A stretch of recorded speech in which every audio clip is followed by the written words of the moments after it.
Powered by the Inside the Birds podcast. Now, live from inside the Matt Black Kia Studios. This is Football at 4. Football at 4 is powered by the Inside the Birds podcast. Geoff Mosher's in the house. Give us his perspective on the draft. We talked so much leading into the draft on thoughts. Now the draft is behind us. What is next? Geoff Mosher is in the house to answer from InsideTheBirds.com and the Inside the Birds podcast. As Geoff Mosher, we saw the Eagles get rave reviews over the weekend. I guess I'll start there with you. Do you concur?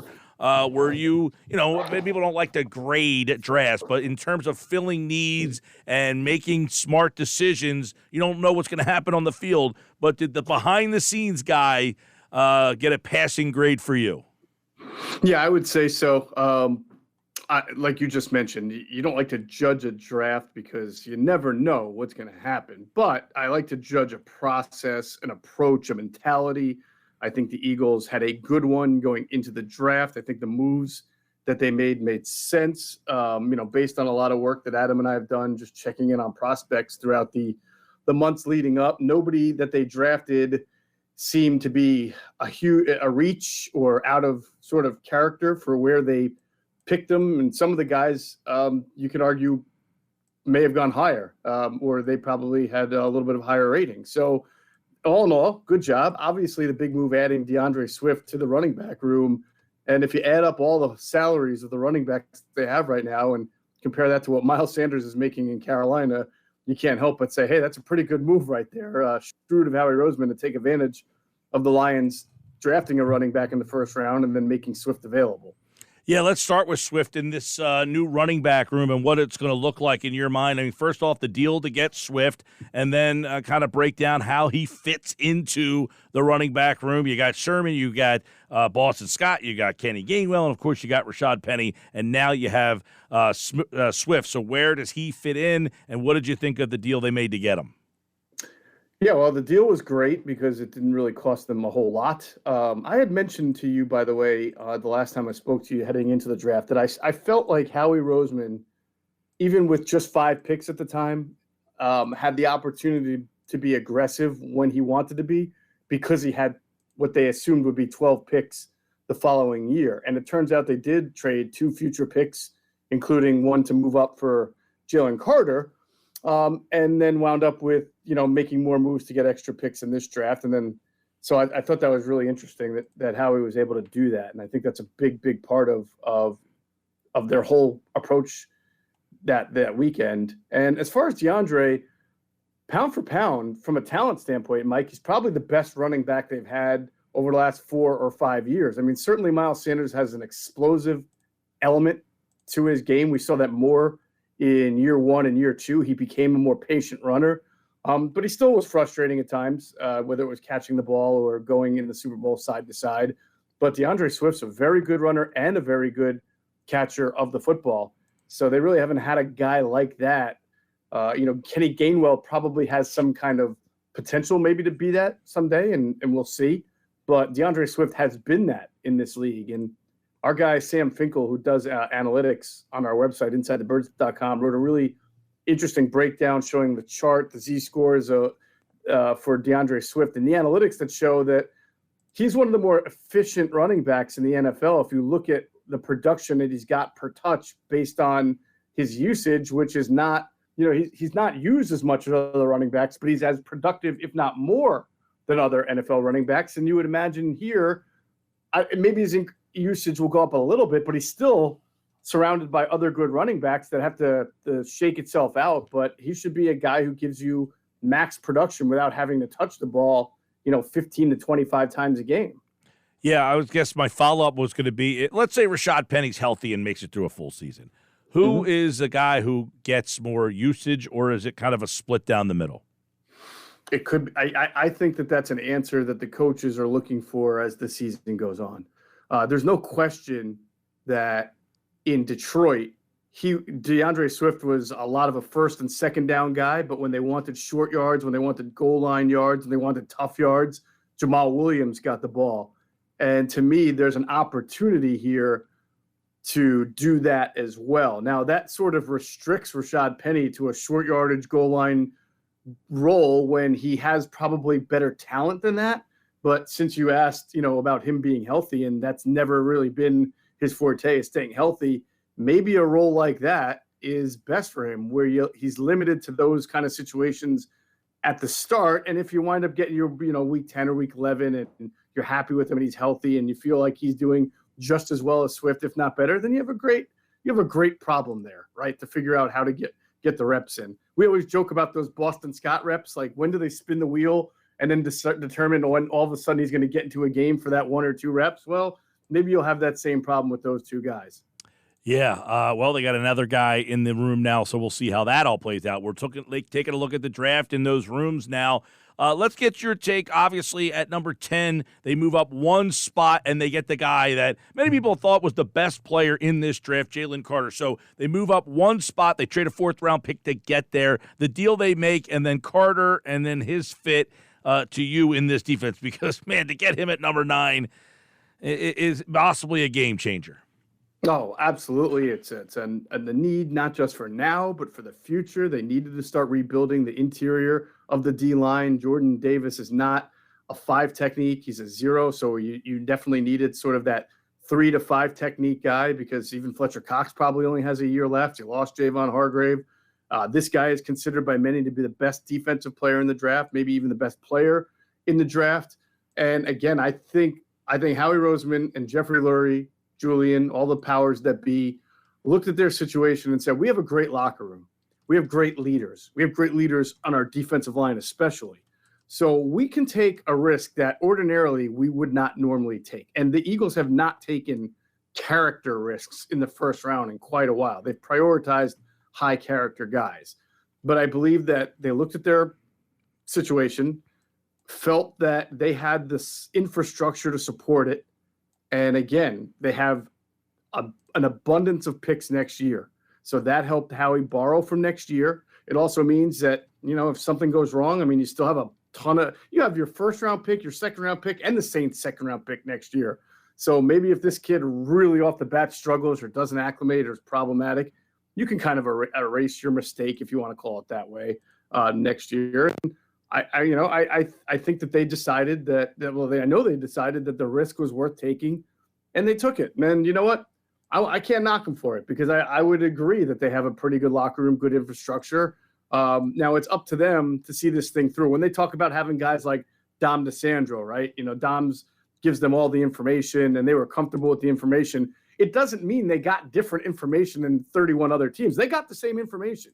They know that the kid has had some issues that go beyond the fatal car accident and everything like that. So they know it's there, but they believe that they can work with the kid and he can grow up a little bit and mature in this environment and flourish. And we'll see if they're right about that. Yeah, as we move forward here, it's going to be interesting to see if he's the kind of guy who makes that impact right off the bat, where he is. Somebody texted in the day after the draft and said this was a thought of like when Tampa Bay drafted Warren Sapp and Derek Brooks. You had a guy who slipped, and then you had Brooks, where they got Nolan Smith at number 30. Do you get 2 impactful players that change your defense? You wonder if these 2 guys can be those type of players. Well, Nolan Smith has just some elite speed around the edges. Now, he's got some things to work on from a pass rushing standpoint. There's a lot of Hassan Reddick comps there, but based on people who have scouted him, they said that, right now he needs to – Hassan's got pretty good – and we saw this last year for the first time for us, right? We saw he's got good hand usage. He slaps at the ball well. He has pass rushing moves. He's not just burst and speed. He's more refined. That's where Nolan Smith needs to work on. And honestly, that's why he – was all over the map with personnel people that I spoke to. I think Eagles fans, because they knew he was in the mix of 10, thought like this is like the biggest, oh my God, we got the guy at 30. But I spoke to a couple of teams, some of them that ran a 3-4 that had him graded like lower 1st round, because they felt like the speed was there, the measurables were there, but does it translate? He's only 235 pounds. He needs to work on hand usage and other pass rushing moves. It almost seemed like they felt like, yeah, he's a lot of speed off the edge, but you got to have more than that to be a top 15 type pick. But either way, he joins a situation where he has a great mentor in Hassan Reddick, and he's on a defensive line that has some pretty good pass rushers. And you throw him on the field, even if he's just speed at this point, right? You got other guys pinching and claps in the pocket. He can probably help flourish and get some sacks and pressures just on that alone. Yeah, he's going to be very interesting to see what kind of reps he gets. And, obviously that edge rushing spot, you got Reddick, you got Graham, you've got Sweat. I don't know what's going to happen with Derek Barnett, but, I mean, you think he's going to get an opportunity to make some plays? You mean Derek Barnett or no, Nolan Smith? I'm saying, do you think he's going to get the opportunity to be out there, right? Yeah, I mean, it looks like to me the Eagles have enough for just like again a number one line and a number two line, right? Your number when I'm talking about that, I mean like pass rushing line, right? Your number one line's probably going to look early on with the veterans. You're going to have Sweat and Reddick and maybe like Brandon Graham and I'm trying to think who else. Who am I missing there? Fletcher Cox, right? But then you'll have opportunities to sub Jalen Carter in and Nolan Smith in, and then also Jalen Carter, Nolan Smith, and Derek Barnett in. So you're going to have enough for two lines. All right, Moshe, I want to get your thoughts then. We move to the second round. They have nothing. The third round, now all of a sudden they get 2 picks here. They make the trade. They have the extra pick because of the whole John Gannon thing.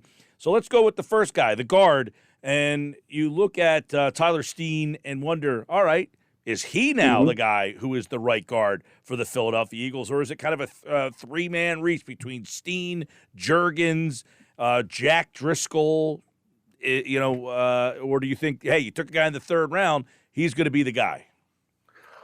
My initial thought was this guy is going to probably win the right guard spot because he's played so much offensive line, compared to Cam Juergens, who is a bona fide bulked up tight end. Cam Juergens was a tight end for 2 years. Then he moved to center. He was really good there, but he's smaller and not as physically strong as most offensive guards or offensive tackles, which is what Tyler Steen played. But I do have to take into account Tyler Steen has not played guard. He has been a tackle his entire college career. So it is a position switch. The short arms is what makes him more of a guard than a tackle. So it'll be just who learns and who adapts the best. Is Cam Juergens going to be the best right guard? Is it going to be Tyler Steen, or does Jack Driscoll, who's fourth, right, in fourth year and has more experience than those guys, does he kind of sneak in and have a really good offseason? Again, good problem to have if you're the Eagles. Yeah, no doubt about it. And then, of course, a lot of people like the safety. You take a look at a day 2 safety here and wonder what kind of role do they have for a guy in Sidney Brown that a lot of people look at box safety. Does he fit this defense? Is he in there? Reed Blankenship, Terrell Edmonds, and now Sidney Brown. He's an interesting guy. He played box safety at Illinois. But Illinois, for a while when he got there was with Lovie Smith. They ran a Tampa 2. They played a lot of zone. So it wasn't like he's, all the way up at the line of scrimmage and only making it like your guy, Carl Joseph from West Virginia years ago, right? Who was basically a linebacker. This guy can run. He has great athleticism. He ran with tight ends at times. So what he's just not is that modern safety like C.J. Gardner-Johnson, right, who can play safety, he can play nickel, he can run with slot receivers. That's really not what he does. He's more of what you get out of a safety who played the box, but at the Senior Bowl, they did get to see him playing the post. They worked him out there, and they can see he's got natural athleticism. He can run, so he can do – when you play quarters or this Fangio-style defense, you're playing a lot of too high safety anyway. So a lot of times you're really just defending a half or a third of the field, and then you might come into the box like the Marcus Epps would do anyway. So the kid's always around the ball. I think that's a big important thing. Now he's got a high missed tackle rate. All right, so it's not that he's not a very good tackler, as it was described to me. He's always around the ball, so he's gonna have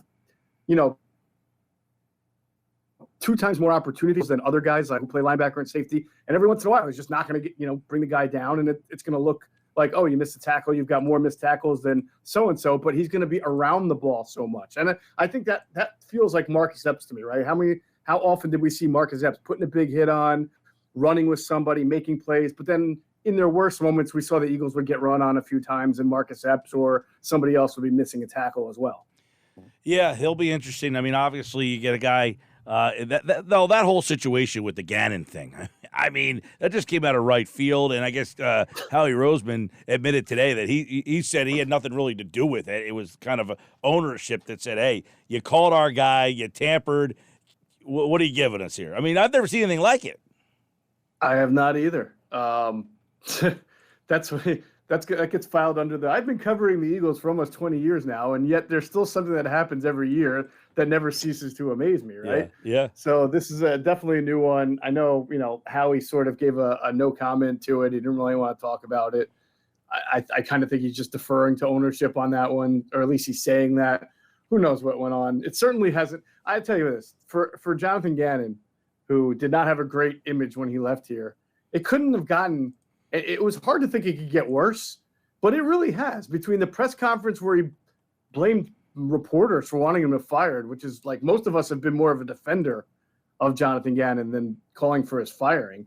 And then the whole tampering thing, which showed that he actually was talking when he said he wasn't.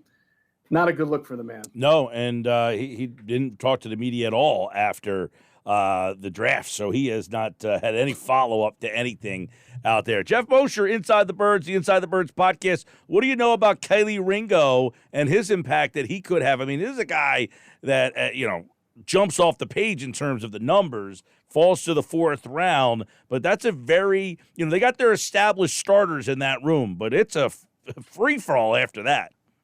Here's what I like sort of about the drafting of Ringo and just their offseason approach. Unlike last year where they were very, very fortunate that Slay and Bradbury didn't miss any games and they didn't have to go to the well of backups, right? Because Adam and I kept saying last year, man, if they really don't have an outside corner other than Zach McPherson, who's probably going to wind up being, if he ever plays, a better slot corner than outside corner, we'll see.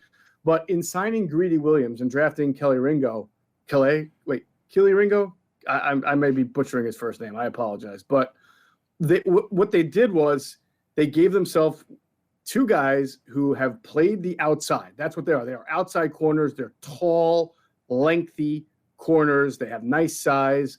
Both of them were supposed to be really, really great athlete corners. Now, it didn't work out for Greedy in Cleveland, but he went to LSU as one of the highest recruited corners ever. And this Ringo came out of high school as the number one cornerback recruit in the nation. Now, as you sometimes get with tall guys, Mike, and long guys, they don't have the best hip flexion. They're not, their change of direction isn't as good as the 5'9", 5'10" guys who have a lower center of gravity, right? But the point here is that for a team that really hasn't developed young corners since you and I were a lot younger and a lot thinner, right? 20 years here. I like that they're at least addressing the position with some good athletic talent. One guy who's at least played in the league for a few years, another guy who was projected to be a pretty decent player. And we'll see what happens after Bradbury and Slay, if they get hurt or when their careers are over. Maybe these guys don't pan out, but maybe they do. But the Eagles still have plenty of picks in years to come. But I like that they've actually addressed the position. Yeah, I mean, and the kid they signed, what was his name, Ricks from Alabama. I don't know if you saw. There was people tweeting over the week after the draft when Todd McShay did a way too early mock draft. This was last year for this year's draft. Mm-hmm. He had Ricks as the 10th overall pick in the draft. He went unsigned free agent to the Eagles. I said, well, you got it right, the right team at number 10. The problem was he didn't go 10. He got signed as an undrafted rookie free agent. So obviously there was talent. People looked at this guy as a top 10 level player. Pretty unbelievable. Yeah, I mean, we'll see. Usually in the case like that, when you're that, highly thought of, and then you go through a season and you don't go drafted, there's something more than meets the eye there. Either you just didn't live up to the billing, you weren't the player people thought you were, or maybe there was some medical concern, or a character concern or something. By the way, he was a 5-star recruit, All-American his freshman year at LSU, and then he transferred to Alabama, and they said he had some trouble adjusting to the culture with Nick Saban over there, but the numbers that he had were just eye-popping early in his career at LSU, and we know LSU has put out some pretty big NFL players, and the size he has. I mean, you take a look at Eli Ricks is, by the way, the guy we're talking about. He's 6'2", 190 pounds. I mean, you're looking at a guy who's a 5-star recruit with that kind of size.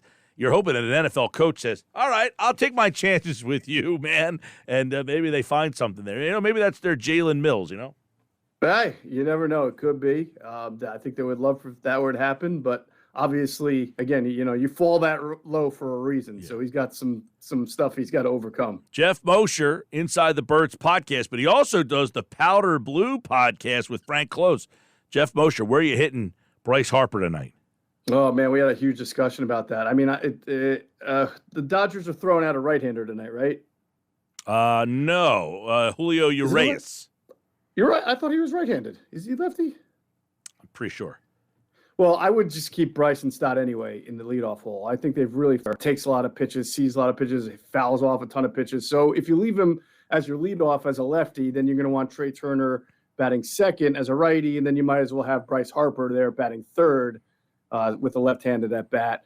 The amazing thing is then like if you do that and you keep Castellanos fourth, right? I haven't even mentioned Schwarber yet. I guess he would be 5, and then you're talking about Alec Boehm or JT Romero 6 or 7. I mean, that's amazing. Brandon Marsh would be 8th in that scenario, and he's been their best RBI producer so far. So from 1 to 8, no disrespect to Edmundo Sosa is off to a good start too. This line is pretty good. I know, the last night's not so much, but what a difference he makes. Yeah, man. Urias is, by the way, he is a left-hander. So. Oh yeah, that's right. Right, this is left-hander. Okay, yes. So I would still, you know what though, I would still keep Stott as my leadoff. I think he's doing a great job there. Geoff Mosher, Inside the Birds. The podcast is out with all instant reaction to the Eagles draft and the trades. And what's next for this team? Well, we'll discuss that later on in the week here on Football at 4. As Howie said, still holes to fill, still have moves to make as they head into the mini camps and then training camp. Geoff P. Mosher on Twitter. Follow him there and here on Football at 4. Thanks, bud. Take care, guys. All right, there's Geoff Mosher, everybody, here on the Sports Bash Live on 97.3 ESPN. I'm Mike Gill.